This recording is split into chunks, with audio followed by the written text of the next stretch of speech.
Hello, I'm Dr. Basil Considine, and I'm here from the ACU Online Writing Center, and today we're going to be talking about how to use transparent tables to format a resume. Now, one of the things that happens with resumes is that people usually build them as they go along, and what may work in the short term is not always the best solution for working in the longer term. And I think if we look at a couple examples, it'll be clear. So here's an example of a sample musical theater resume that I found online. And you can see it has a good set of information. We begin with a summary about the person, and we have a list of some notable roles that they've done. And we have awards, key skills, education, memberships. But something I'd like to call your attention to is that not everything is lining up. This section is bumped in a little bit. This section, we have this line here, doesn't quite match up with those bullets there. We have this other column here, this other column here, and then this column here doesn't quite line up with that. So what we'd like to do is to have a way of making this information automatically consistent. And a great way, an easy way to do that in Microsoft Word is to use a table. Now you might say, I don't want to have all these extra lines. And I say, oh, great, because there's a way in Microsoft Word where we can make the table lines transparent, to use a transparent table to organize material and to then very quickly and clearly have alignment, in this case, literal alignment with things lining up. So we're going to go ahead and we're going to recreate this resume in Microsoft Word and show you some of these different features that we're talking about. So here we have the basic information from an example in a Word document. And one of the things that we'd see here is that right now the information is there, but it would be great to be able to add things and not have to worry about things like, oh, what if we're going to increase the font size? And you can see, oh, suddenly this is no longer working because these tab stops is pushing that off to here. So what we want is a formatting system that will be resilient. And this is where those tables that we were talking about come in. So let me give you an example here. We're going to go ahead and insert a table. So there are a couple different places you could do that. We'll go to insert here and we'll use a table wizard here. And we're going to make a 3-column table. And for now, we're just going to put in 5 rows. We'll talk about the why for 5 later, but we can just take this and transfer the information from here to here. Now, there's a question of should you use quotation marks or should you use italics? And different people will tell you different things based on your training. But in the internet age, it is increasingly common to say, you know what? The easiest way to show that that is a work is to italicize it. And so I would recommend that you do that, especially since we are working with something where there's going to be a lot of information here. And so having the titles of the works in italics helps to stand out. All right, we're going to go ahead and paste in these other pieces of information here. So we've got the roles, and we've got the production companies and the years. Now, hold that thought. We might decide that we want to go ahead and separate that year information out because it's hard to get that to line up here. And I suppose we could go ahead and use a line right, but still, that's not working out quite the way I want it to look. It's splitting things onto 2 lines. So instead, I'm going to go here, and you can either go to table design here or table layout. In table layout, there's this convenient button here to insert a column to the right. You could also get to that by right-clicking or control-clicking on a Mac, selecting Insert, Columns to the right. Same result. And so we can put those years there. And then take that out of this place here. And we could even go ahead and select this table as a whole and say auto fit to contents. so that as much as possible, or auto fit to window looks nicer because we're using the full width here. So as much as possible, it's going to try and keep everything on one line. And so I can go ahead and say, let's change the font to say 14 point, and it keeps the information together so we can see very clearly what's what. Don't worry about the visibility of the lines. Let's look at how we might build more things here. So I'm going to add 2 rows here, and we're going to call this one theater, and I'm going to bold that. Now this is going to be show, this is going to be role, this is going to be company or theater, and we'll call it producer, and then year. Now I can take these and I can put little underlining here, select this, make it all 14-point font. And now if we want to hide that, to hide those lines between the different cells, I can just go to borders and shading. And you'll see that I clicked on this little icon here to select the whole table.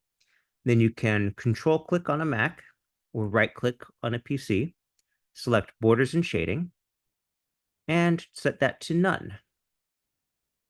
And so now we have this transparent table that you can add things here. Now, I'm going to recommend that when you are working on this, you might find it easier to see all of the lines there. But once you're done, you can just hide it. Now, in this case, we're going to go ahead and add some more things here, and I'll show you some other things that you might do here. So we're going to add a section for awards. And we're just going to take this award here and list that here. And we're going to take 2019, going to move that over here. And we're going to take the Phantom of the Opera and we're going to move that here. And in fact, we're going to get rid of the bullets because we just don't need it. And, Drama Desk, the award grantor, that's, I think, the most important thing. So we're going to start out with that. Now, that's the only award we have now, so that's fine. But we're going to go ahead and add some more rows down here. And so we can have key skills. Or just copy and paste that here. Now, each of these skills could be on its own line, or we could have this bulleted list here, and a number of other things. But we're going to go ahead and add everything here first. So we're going to add some rows below this here.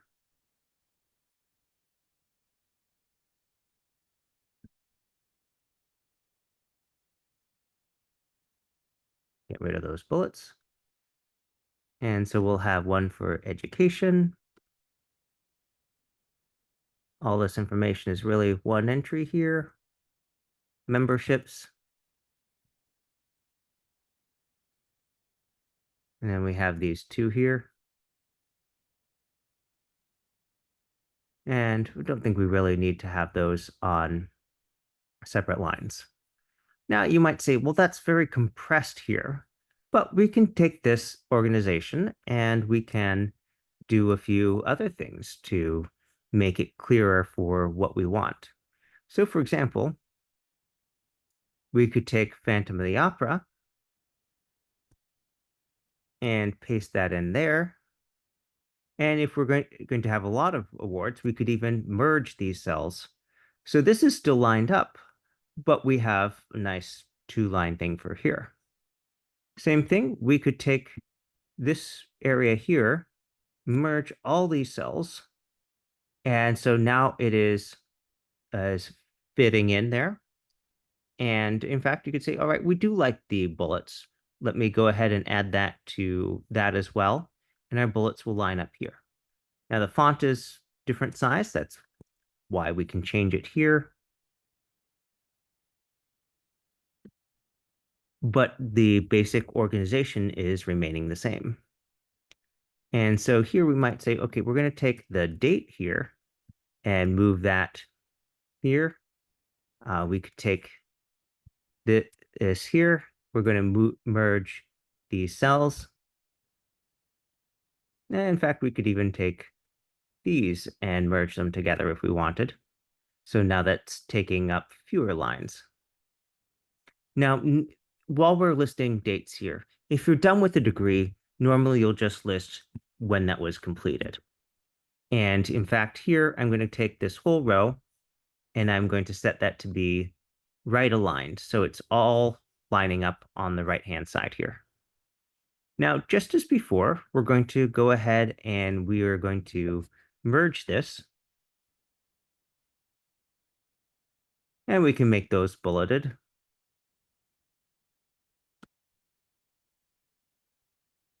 And say, all right, for consistency, we're going to make those skills the same. We're going to go ahead, we'll delete that so we have the same one row space in between these different sections. And we can even take some other information here and say, oh, you know what? We want that information at the top of every page.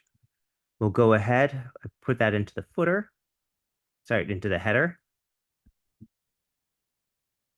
And then this profile, yeah, that's kind of information that we want to have at the start. And we can set everything here to be the same font size. Now we're spilling over into the second page here. So there might be something you want to change. You might go ahead and take out extra spaces like that.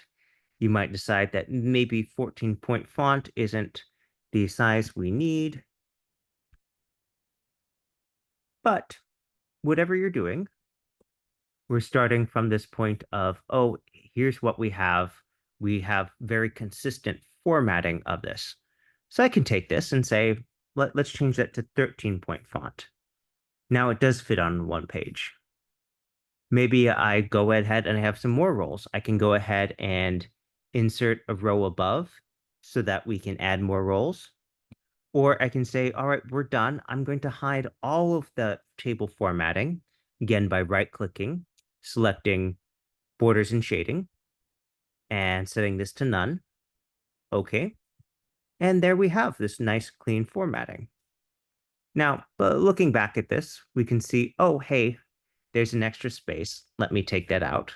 Again, very easy. And we have the main content is fitting on one page. Great. So we have a one-page resume.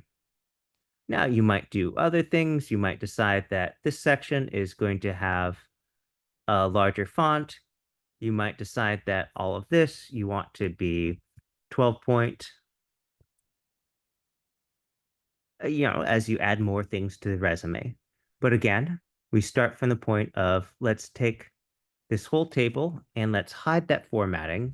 Right click or control click on a Mac, borders and shading, none. Okay. Now, let's go ahead and always remember to save. And let's take a look at the instructions for how you might be doing that. So these are the instructions coming from the official Microsoft website here. And if you want to see those, well, it's just saying how to select the whole table. So click on it, either use the table layout button, settings grid lines, or do what you saw us doing earlier. So again, one more time,